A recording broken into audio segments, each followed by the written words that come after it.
Welcome. Today is September 5th, and we're reading Ezekiel 28 through 30. The first half of the book of Ezekiel addressed the fate of Judah. The Lord will bring judgment on them for their ongoing, continued rebellion and idolatry. We are now in the next section that speaks of the destruction to come on the enemies of Judah.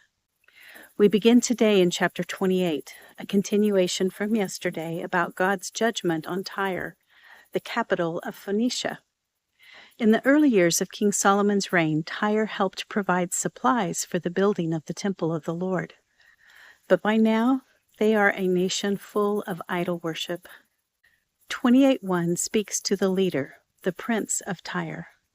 This prince speaks of himself as a god, boasting that his wisdom is even greater than Daniel's, and boasting in his ability to create his own wealth. The Lord will bring ruthless nations to defile this prideful prince, to bring him down to the pit and kill him. Twice the Lord emphasized that this prince is a man and not God. In 28:11, the Lord tells Ezekiel to take up a lament over the king of Tyre. This king is described as once being full of wisdom and beauty, in the Garden of Eden, covered with precious stones. This king was created as the anointed covering cherub who was placed on the holy mountain of God. He was considered blameless until unrighteousness was found in him. He then was filled with violence. He sinned, and God cast him as profane from the mountain of God. This covering cherub's heart was lifted up because of his beauty.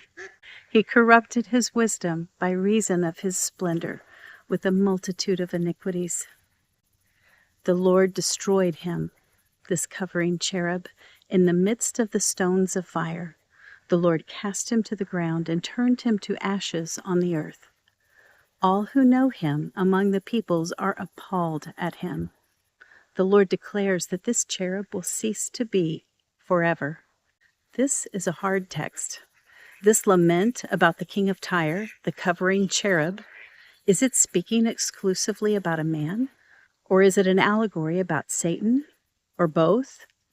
It is confusing. Bible teachers that I respect hold opposite views on who this is about. So, when we come to texts that are not clear, we determine what is clearly said and focus on that, trusting that as we seek clarity, the Lord will give it in His timing. For now, it is clear that the Lord will consistently call out pride, sin, and idolatry in individuals and nations. He will bring His righteous and just and loving judgment on all who refuse to honor Him as Lord alone. The last section of Ezekiel 28 is a prophecy against Sidon. They will know that He is Lord when He executes judgments on her, when He sends pestilence, blood, wounding, and sword. Israel will know He is Lord when there is no prickling briar or painful thorn. Israel will know that He is Lord when they will live in their land securely. Chapter 29 is a prophecy against the Pharaoh and all of Egypt. The Lord is against the Pharaoh's pride in all his possessions, including his claimed ownership of the Nile. But God declares that Egypt will know that He is Lord when God brings judgment on them, making them a desolation and a waste. Israel will know that He is Lord as they remember their iniquity in turning to Egypt. The Lord will give the land of Egypt to Nebuchadnezzar. Israel will know that He is Lord as Egypt is given to Babylon. In chapter 30, the Lord has Ezekiel prophesy about the coming day of the Lord, a time of doom for the nations all around them. He declares, "All who support Egypt will know He is Lord when He sets a fire in Egypt and all of her helpers are broken. Egypt will know He is Lord when He executes judgments on them. Egypt and Babylon will know He is Lord when He puts His sword in the hand of the king of Babylon against Egypt.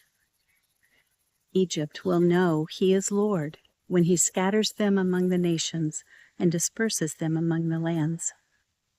What is clear in all of these prophecies that Ezekiel communicated for the Lord is that all will know that he is the Lord, at least 10 times in these 3 chapters. The Lord rules over all. He is patient. He is just. All people and nations will be judged for their sins. God will send a Redeemer, and from our place in time, that Redeemer has come, Jesus Christ. Those who humble themselves, repent, and seek to obey and know the Lord will be restored to him, as their sins are paid for by the perfect sacrifice, Jesus Christ. Those who continue in rebellion to God and his word will receive the cost of their sins, death. God is sovereign over all. God will be glorified. He will be seen in the fullness of who he is.